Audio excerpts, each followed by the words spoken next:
मेरी तरफ से तमाम देखने वाले दोस्तों को अस्सलामु अलैकुम। आजकल आप मीडिया पर जब भी किसी मुल्क का जिक्र सुनते होंगे तो आपको उस मुल्क में गुर्बत, बेरोजगारी और सियासी अदम इस्तेहकाम जैसे मसाइल का जिक्र सुनने को जरूर मिलता होगा। लेकिन दोस्तों, क्या आप जानते हैं कि दुनिया में एक ऐसा मुल्क भी है जहां न तो गुर्बत है और न ही कोई सियासी इंस्टेबिलिटी। इस मुल्क में शहरियों के लिए जिंदगी की तमाम जरूरतें जैसे तालीम, सेहत और रोजगार की सहूलतें हुकूमत के जिम्मे हैं।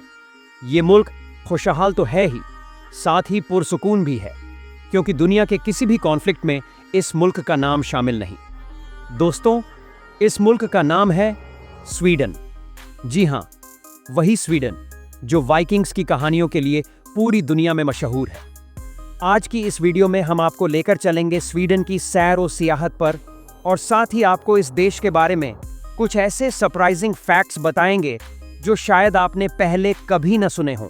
लेकिन वीडियो शुरू करने से पहले तमाम नए आने वाले दोस्तों से गुजारिश है कि हमारे YouTube चैनल को सब्सक्राइब कर लें, ताकि हमारी हर नई आने वाली वीडियो सबसे पहले आप तक पहुंचती रहे। स्वीडन, जिसका पूरा नाम किंगडम ऑफ स्वीडन है, नॉर्दर्न यूरोप का एक खूबसूरत और पुरसुकून देश है। स्वीडन का नाम कदीम जर्मन कबीले स्वीर से लिया गया है, जो यहाँ के शुरुआती बाशिंदे थे। ज्योग्राफियाई लिहाज से स्वीडन की सरहदें मशरिक में फिनलैंड, जनूब में डेनमार्क और मगरिब में नॉर्वे से मिलती हैं। मशरिक की जानिब बाल्टिक सी और गल्फ ऑफ बोथनिया स्वीडन को दूसरे यूरोपियन ममालिक से जुदा करते हैं। स्वीडन का कुल रकबा तकरीबन 4,50,000 मुरब्बा किलोमीटर है, जो उसे यूरोप का 5वां सबसे बड़ा मुल्क बनाता है। साल 2024 के अंदाजे के मुताबिक स्वीडन की आबादी तकरीबन 1,60,00,000 है। यहाँ की अक्सर आबादी स्वीडिश जबान बोलती है, जो मुल्क की सरकारी जबान है, मगर इंग्लिश भी यहाँ बड़ी हद तक समझी और बोली जाती है। दोस्तों, जब हम स्वीडन की तारीख की बात करते हैं तो हमें यहाँ इंसानी आबादी के 12,000 साल पुराने आसार मिलते हैं। ये वो दौर था जब ये इलाका बर्फ से ढका होता था और शिकारी कबाइल यहाँ रहते थे।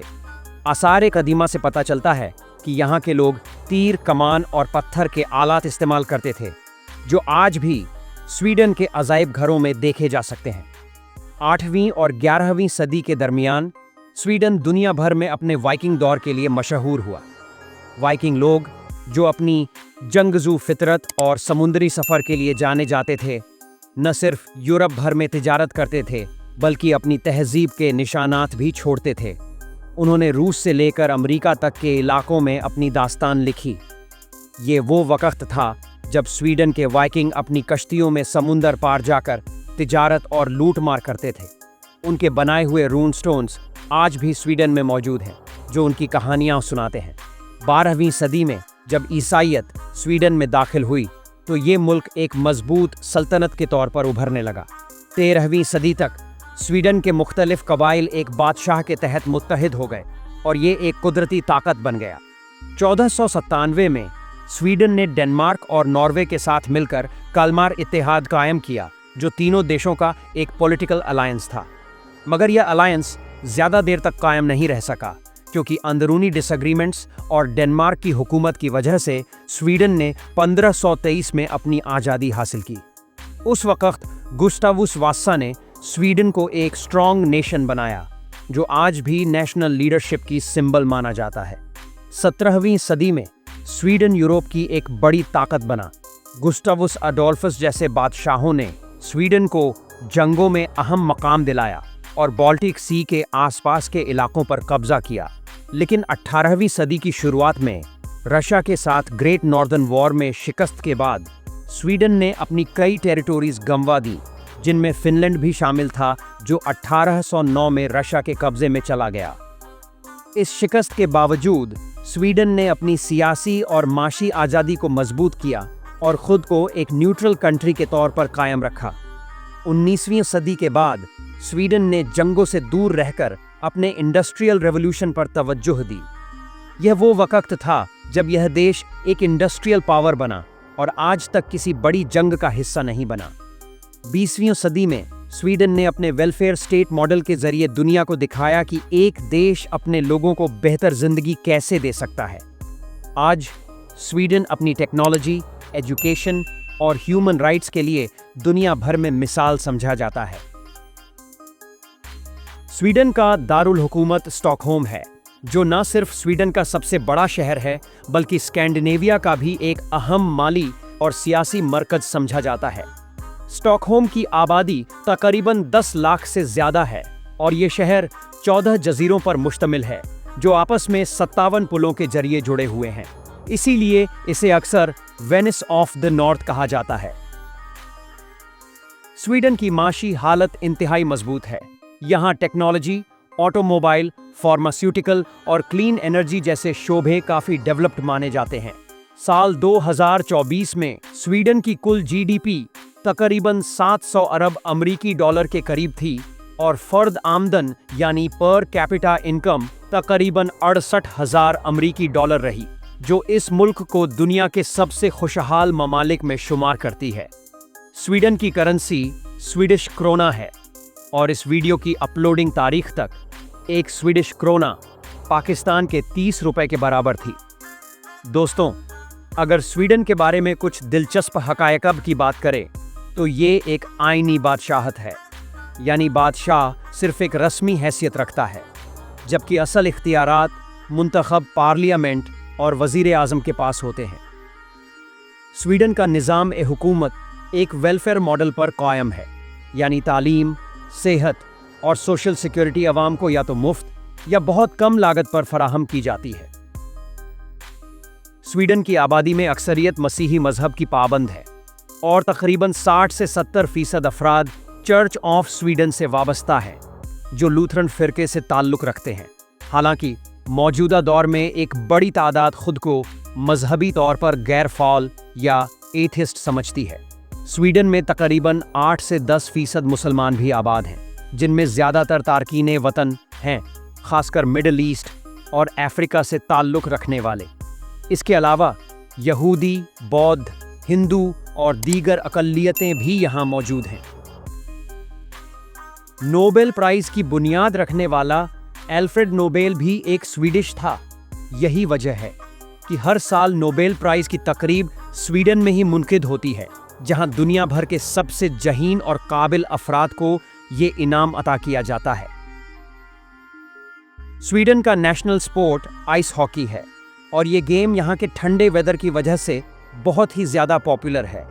इसके अलावा फुटबॉल भी स्वीडन में काफ़ी ज़्यादा खेला जाता है।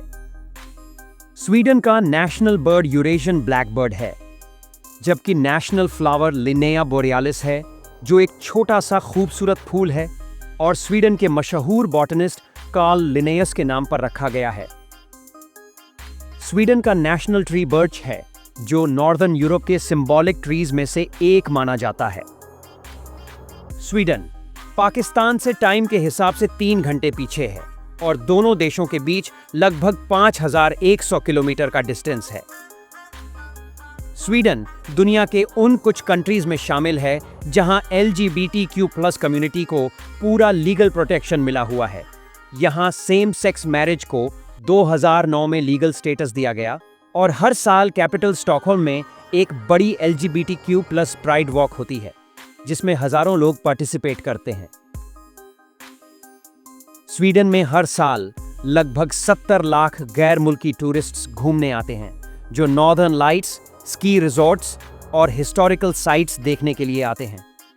टूरिज्म इस मुल्क की इकोनॉमी में 2.5% हिस्सा कंट्रीब्यूट करता है।